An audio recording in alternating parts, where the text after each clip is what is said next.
자, 오늘 제목 다 같이 함께 읽어보겠습니다. 시작. 누구를 닮았길래. 네, 옆에 분에게 이야기해 줄까요? 시작. 누구를 닮았길래. 네, 누구를 닮았길래. 예. 엊그제 본 교회 성도님의 셋째가 건강하게 태어났습니다. 그쵸? 하엘이죠. 네, 그동안에 태중의 아이를 키우느냐고 또 수고하신 우리 또 산모도 고생이 많았죠. 네. 원래 엄마는 그렇게 강합니다. 또 병간호까지 하시면서도 그렇게 아이를 정말 건강하게 잘 출산했고, 또 하나님께서 그래서 그렇게 빠른 시간에 또 건강하게 출산하게 하신 은혜가 있었다고 그렇게 생각합니다. 일반적으로 아빠는 자기 배에서 이렇게 키운 게 아니다 보니까 아이가 태어나더라도 엄마보다는 감동이 좀 덜한다고 합니다. 엄마는 이제 고통 가운데 또 아이를 그 10달 동안 이렇게 함께 태중에 살았기 때문에 아주 감격이 크죠. 근데 아빠는 아무래도 그냥 옆에서 배만 만지고 이야기만 하고 하니까 큰 감동이 없는데, 이제 살아가면서 그 끈끈함이, 이게 닮아 있는 모습뿐만 아니라 하는 모습을 보면서 이제 기겁을 하기 시작하는 거죠. 여기 보면은 닮은 사진들이 있는데 누가 아빠고 누가 딸인지 모를 정도로 쏙 닮았죠? 그죠? 이게 아빠의 어렸을 때 모습이고 딸이 자, 누가 아빠겠어요? 아빠와 아들, 누가 아빠고 누가 아들일까요? 물론 네, 그렇죠. 사진이 좀 오래된 게 아빠겠죠. 네, 자, 이거는 누가 아빠일까요? 사진이 오래된 똑같이 생겼죠. 자, 마지막, 네, 이거 맞춰볼까요? 누가 아빠죠? 네, 네, 남희성님을 태그하시겠어요? 네, 완전 똑같이 생겼죠. 붕어빵입니다. 자, 자기와 똑같은 이런 모습을 보면서 이 하지 말라는 짓을 그대로 하는 것을 보면서 이 아빠는 그 아들과 함께 동질감을 느끼기 시작합니다. 그리고 자기 어릴 적의 모습이 그대로 아이를 보면서 투영되는 거예요. 그러니까 이거는 싫어할 수가 없는 관계가 돼버리는 거예요. 그러면서 이제 자기가 낳진 않았지만 자기와 똑같은 모습의 아이에게 어마어마한 사랑을 이렇게 부어줍니다. 이게 그런 동질감 내지는 애증관계, 이게 미운 모습을 보면서도 싫어할 수 없고, 그런 모습이 어찌나 똑같은지 헛웃음이 나오면서 한마디를 하죠. 피는 피다. 피는 물보다 진하다는 말을 그때서야 합니다. 유전인자, 이게 무시할 수 없어요. 어떻게 이렇게 똑같이 생겼는지, 어떻게 그렇게 똑같이 하는지 시키지 않아도 똑같이 합니다. 내가 싫어하는 건 똑같이 싫어하고, 내가 좋아하는 거는 또 똑같이 좋아하는 것도 있고, 가르친 적도 없는데 노는 모습도 똑같고, 까부는 모습도 똑같고, 공부하는 모습도 똑같고. 자, 우리가 함께 나누고 싶은 주제가 있습니다. 그것은 바로 긍휼하신 하나님이에요. 긍휼하신 하나님, 시작. 이런 하나님께서 우리를 아주 크게 사랑하시기에 십자가에서 죽으신 예수 그리스도와 함께 우리를 다시 살리셨다라고 말씀을 하고 계시는 거예요. 예수님의 죽으심과 부활 때문에 우리도 그와 같이 죽음에서 살아나게 되었다는 뜻이죠. 1절에서 그래서 뭐라고 말씀합니까? 1절 다 같이 시작. 그는 허물과 죄로 죽었던 너희를 살리셨도다. 제가 참 좋아하는 말씀 구절 중에 하나입니다. 목사님 좋아하시는 말씀이 뭐예요? 그러면 한 5가지 중에 하나를 꼽을 정도로 좋아합니다. 그는 허물과 죄로 죽었던 너희를 살리셨도다. 이 죽은 뭐 그런 게 아니고 이미 죽어 있는 상태예요. 제가 여러분께도 이미 사순절 말씀을 보낸 적이 이렇게 매주마다 보내드리지만, 예수 가운데 죽은 자는 죽은 자에게 장사하게 하고라는 말씀은 주님께서 보시는 그 관점은 이미 그 영이 예수로 인해서 예수를 믿지 않는 사람은 죽은 사람이다라고 말씀하는 거예요. 똑같은 거예요. 영이 하나님을 믿지 않으면 그건 살아있으나 살아있지 않다라고 성경은 얘기합니다. 허물과 죄로, 이 허물이라는 것은 잘못, 어떤 죄로 인한 어떤 그런 것들을 얘기하죠. 허물과 죄로 죽어버렸어요. 불순종이에요. 하나님하고 떨어져 버린 그런 상태인데 그가 살리셨다는 것을 우리에게 말씀합니다. 그래서 우리는 은혜로 선물을 받은 거죠. 그 선물이 뭐예요? 구원이라는 겁니다. 그래서 2절 3절을 보니까 우리가 본질상 진노의 자녀였다라고 하는데 우리가 죄악의 구렁텅이에 빠졌단 말이에요. 자, 이 충남 보령에 가면 이게 머드 축제를 하는데 피부에 좋다고 하면서 이 큰 축제를 만들었잖아요. 세계 각국의 여행객들이 오면은 이 머드 축제는 이제 꼭 가봐야 되는 그런 꿀템 중에 하나라고 합니다. 그래서 저기 가서 이렇게 진흙을 바르고 진흙 싸움을 하고 아주 뭐 이제 유명한 그런 축제가 됐어요. 저렇게 같이 진흙으로 목욕하는데도 아무도 이상하게 여기지 않죠. 자연스럽잖아요. 그렇죠? 저기선 저게 정상이에요. 그런데 저 상태의 모습으로 이 친구가 학교에 왔단 말이에요. 이렇게. 자, 어때요? 굉장히 이상하죠? 저건 아니잖아요. 저 상태로 결혼식장에 갔다고 생각해봐요. 이상하죠? 허물과 죄로 죽어 있던 상태에서는 그게 죄인지를 몰랐단 말이죠. 예수 믿고 난 후에 보니까 자기가 있던 장소가 바뀐 거예요. 옷을 갈아입은 거예요. 새롭게 된 거예요. 그래서 내가 본질상 진노의 자녀였구나. 내가 세상 풍조를 따라 살았었구나. 나는 불순종의 아들들이었었구나. 불순종의 자녀들이었구나. 그걸 알게 되는 거예요. 이전에는 몰랐어요. 같이 다 죄악 가운데 허물과 죄로 죽어 있었던 상태였기 때문에요. 본질상 진노의 자녀였구나 라는 걸 알게 돼요. 자, 그런데 나는 아무것도 한 것이 없는데 예수님을 믿기만 했을 뿐인데 죄라는 그 상태에서 벗어나서 은혜의 자리로 이동하게 됐음을 알게 된 거예요. 그것이 은혜라는 거예요. 내가 이전에 이렇게 머드팩을 하고 있었는데 이 모습으로는 학교에 있으면 안 되겠구나. 내 자리가 바뀌었구나. 내 신분이 바뀌었구나. 이런 상태로 결혼식장에 있어서는 안 되겠구나 라는 걸 깨닫는 거예요. 성령께서 깨닫게 해주시는 거죠. 그것이 은혜라는 겁니다. 우리에게는 은혜는 정확하게 얘기하면 우리에게 은혜는 구원이 아니에요. 자, 이것은 좀 명확하게 얘기를 해야 할 필요가 있습니다. 맞긴 맞습니다만 더 정확하게 말씀을 드릴게요. 은혜는 예수님이 대신 죽으시고 살아나셨다는 것이 은혜입니다. 우리에게 은혜는 그거예요. 자, 구원도 기쁜 일이지만 이 구원의 결정적인 매개체가 누굽니까? 예수님 때문이죠. 예수님 때문에 일어난 사건이에요. 감이 잘 안 오죠? 왜냐하면 은혜는 한 가지 입장에서만 해석해야 되기 때문에 그래요. 이렇게 설명해 보겠습니다. 둥둥이라는 친구가 있어요.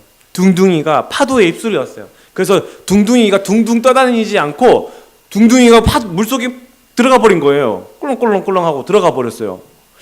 주변 사람들이 다 말리는 거예요. 안 돼, 안 돼. 근데 둥둥이 아빠가 그 모습을 보고 둥둥이 아빠가 이제 안 된다, 안 돼, 아들, 둥둥아! 그러면서 이 둥둥이 아빠 풍덩씨가 물에 푸덩하고 빠진 거예요. 이 풍덩씨가 물에 빠져서 둥둥이를 구하기 위해 깊이 잠수를 탁 한 거예요. 그래가지고 이 둥둥이를 건져냈어요.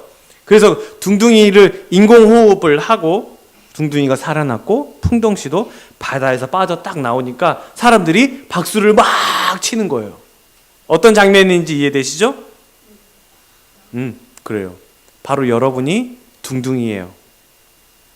둥둥이 입장에서 가장 큰 은혜이고 감사는 뭐예요? 내가 살아난 거에 그게 감사한 거예요? 그게 은혜예요? 뭐가 제일 큰 감사예요? 뭐겠어요? 나 구해준 사람 누구예요? 아빠죠. 그러지 않겠어요? 내 입장에서는 나를 구원해 주신 아빠가 가장 큰 은혜이고 감사해요. 내가 살아난 거, 구원받은 것은 두 번째인 거예요. 은혜는 삼자 입장에서 이것도 맞고 저것도 맞네. 그래, 그것도 은혜고 이것도 은혜잖아요. 라고 이야기하는 게 아니고, 은혜는 내 입장에서 이야기하는 거예요. 내 입장에서 하나님께 고백하는 것이 은혜예요. 그래야 감사가 보이고 사랑이 보이는 거예요. 내가 구원받았다는 것은 기쁜 일이고 좋은 일이지. 나에게 구원을 주셨다는 것이, 은혜는 나를 위해 죽으시고 살아나신 예수님이 보여야지 그것이 진짜 은혜인 거예요. 내 입장에서. 아니, 내가 살아난 나를 구해주신 분을 내가 감사를 제대로 안 하고, 우리 주님이 나의, 다른 사람도, 이게 무슨 은혜예요? 그 은혜가 있어야 돼요. 바로 그거예요. 여기서 긍휼하신 하나님의 사랑을 보게 되는 거예요. 내 입장에서 보니까 이건 너무 어마어마한 크신 사랑이에요. 나를 살려주신 거예요. 구원이라는 것은 have been saved라고 해요. have been saved. 내가 구원을 받게 돼, 내가 살아나게 된 거예요. 그게 구원이라는 거거든요. 자, 근데 여기서 긍휼이라는 말이, 우리가 긍휼하신 하나님을 바라보는, 긍휼하신 하나님. 이 긍휼이라는 말은 일반적으로 이제 국어 사전에는 뭐 불쌍하게 혹은 측은하게 여김, 뭐 이런 뜻이죠. 동정심을 갖고 어떤 또 그런 식으로 우리가 긍휼을 생각하지 않습니까? 근데 이런 정도의 국어의 의미가 아니라 헬라어에서는 뭐라고 이야기하죠? 헬라어는 엘레오스. 그리고 히브리어는 뭐라고 돼 있죠? 이게 키역 발음이 사실 뒤로 넘어갑니다. 그래서 레켐 이렇게 발음합니다. 레켐. 이 가운데 있는 게, 자, 이게 리을이고 이게 H인데 H가 거의 K 발음이랑 섞여갖고 나는 거예요. 그래서 헤세드라는 발음이에요. 헤세드, 이게 은혜예요. 진짜 하나님의 은혜라고 할 때 헤세드. 근데 이 헤세드도 똑같은 중간에 있는 저거예요. 이렇게 기둥같이 생긴 거. 그래서 어떻게 발음해야 돼 그러면? 헤세드 이게 발음이에요. 그러니까 유대인들이 이야기할 때는 발음을 엄청 강하게 얘기해요. 헤세드, 거의 가래 나오듯이. 그게 하나님의 은혜라고 할 때예요. 헤세드 할 때. 그러니까 보통 이 사람 유대인들이 이 보통 자랑질을 하는 게 아니에요. 이게 은혜라고 할 때 마치 자기에서 나오는 것처럼 헤세드 이렇게 얘기하거든요. 여러분 잘 기억해 주세요. 그래야지 잊지 않습니다. 레켐이라고 하는데, 이 히브리어 레켐은 긍휼이라는 말, 불쌍하다 이런 뜻이 아니고, 이 레켐은 바로 태아가 자라는 엄마의 자궁이라는 뜻이에요. 여러분, 자 보세요. 이게 긍휼이에요. 하나님이 말씀하신 긍휼이 어떤 뜻이냐면, 우리 아이들이 여기서 자라는 거예요. 여러분, 가만히 보세요. 이 아이가 이렇게 자라면서 엄마 뱃속에서 뭐 합니까? 공부해요? 뭐 해요? 요리합니까? 뭐 하죠? 아무것도 안 해요. 그냥 먹고 사는 것 뿐이에요. 엄마로부터 오는 영양분을 받아 먹고 살 뿐이에요. 무슨 얘기인지 알겠어요? 그게 바로 레켐이에요. 긍휼이에요. 하나님의 긍휼하심은 우리가 무엇을 하지 않아도 그저 아버지 품 안에서 자라는 거예요. 하나님이 원하시는 거는 저거란 말이에요. 내가 자비를 원하고 제사를 원하지 않는다. 또 다른 본문에는 내가 긍휼을 원하고 제사를 원하지 않는다는 것을 너희가 알지 못하느냐라고 말씀하네요. 주님은 껍데기만 있는 제사, 껍데기만 있는 예배가 아니고 그 안에 있는 그 진짜 진정한 자비, 진짜 진정한 긍휼, 하나님의 그 마음, 하나님의 품 안에서 그냥 자라기를 원하는 것 뿐인데, 여러분, 엄마로부터 오는 그냥 그 영양분을 먹고 자라기만 할 뿐이에요. 하나님께서 우리를 보실 때 이렇게 보신다고요. 그냥 이렇게 돌보세요. 이렇게 사랑하세요. 이렇게 아껴요. 이게 레켐이 의미하는 바예요. 이게 긍휼이라는 뜻이에요. 아무것도 하지 않아도 돼요. 하나님 안에서 그냥 잘하는 것뿐이에요. 하나님 안에서 보호받는 것뿐이에요. 하나님 안에서 성장하기만 하면 돼요. 근데 우리는 마치 하나님 나는 뭘 할까요? 내가 뭘 했으면 좋겠습니까? 말씀해 주십시오. 마치 솔로몬처럼 주님 내가 이 성전을 지었는데 하나님은 지금 그 성전도 없이 슬픕니다. 내가 무엇을 위해서 하나님의 성전을 짓겠습니까? 다윗이 그렇게 얘기하죠. 다윗이 그렇게 얘기하잖아요. 하나님께서 지금 뭘 원하시는지, 하나님께서 집이 없어서 지금 그러시는 건 아니잖아요. 우리가 바라는 거는 하나님 안에서 그 마음, 하나님이 내게 원하시는 것, 정말 그것을 캐치하길 원하시는데 우리는 전혀 엉뚱한 거를 자꾸 요구한다, 자꾸 생각한단 말이에요. 긍휼이 풍성하신 하나님이 우리를 사랑하신 그 큰 사랑을 인하여 라고 말씀합니다. 이런 큰 사랑.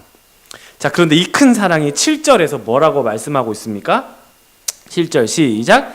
그리스도 예수 안에서 우리에게 자비하심으로써 그 은혜의 지극히 풍성함을 오는 여러 세대에 자녀의 그 후손들을 통해서 믿음의 세대를 일으키는 거예요.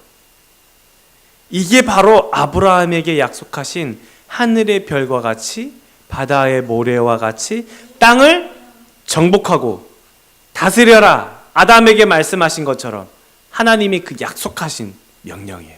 이 약속이에요. 그리스도인의 삶이 계속해서 누군가를 통해서 전파되는 거예요. 계속 그들의 삶 가운데서. 그래서 그들의 삶에서 하나님의 말씀이 사라져가는 것이 바로 땅을 정복하는 거예요.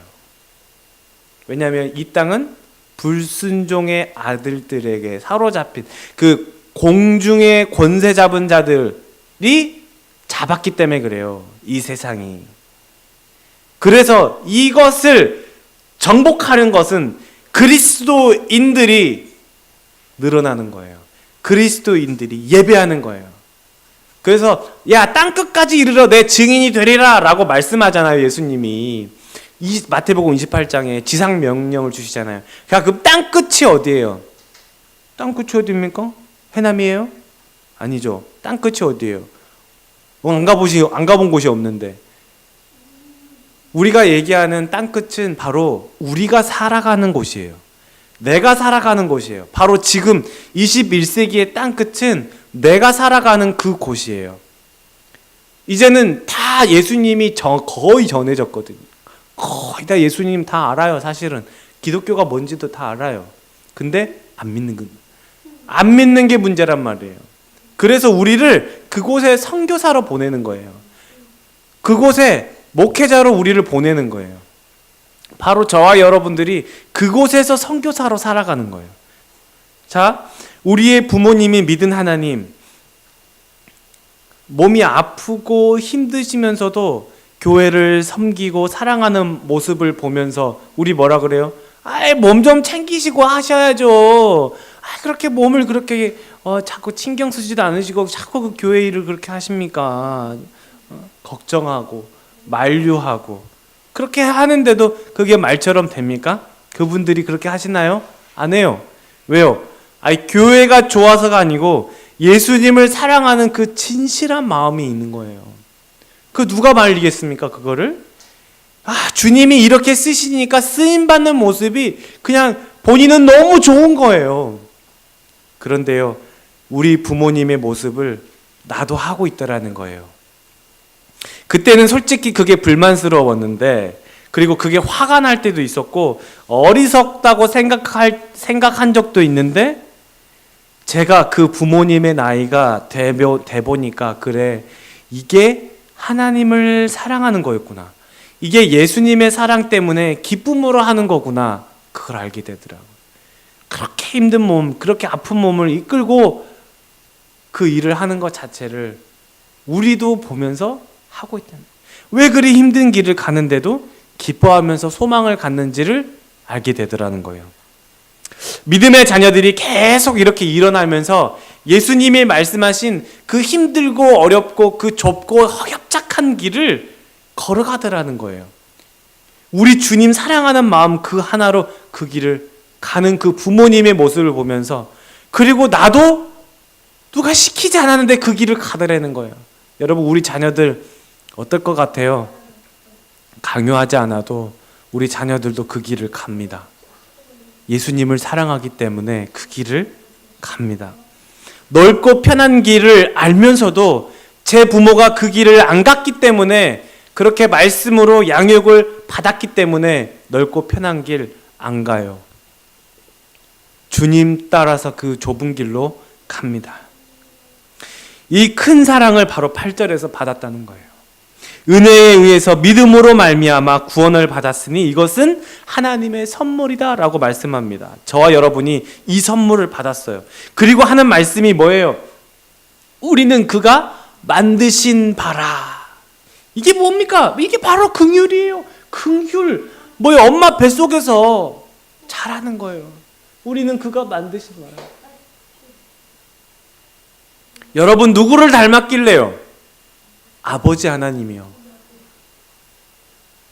주님이 우리를 지으신 것은 긍휼하심, 이 레켐이 아직 보이지 않는 이 탯줄이 연결되어 있어서 하나님으로부터 양분이 공급되고, 여러분이 하나님으로부터 산소가 공급되고, 그 영이 숨을 쉬는 거예요.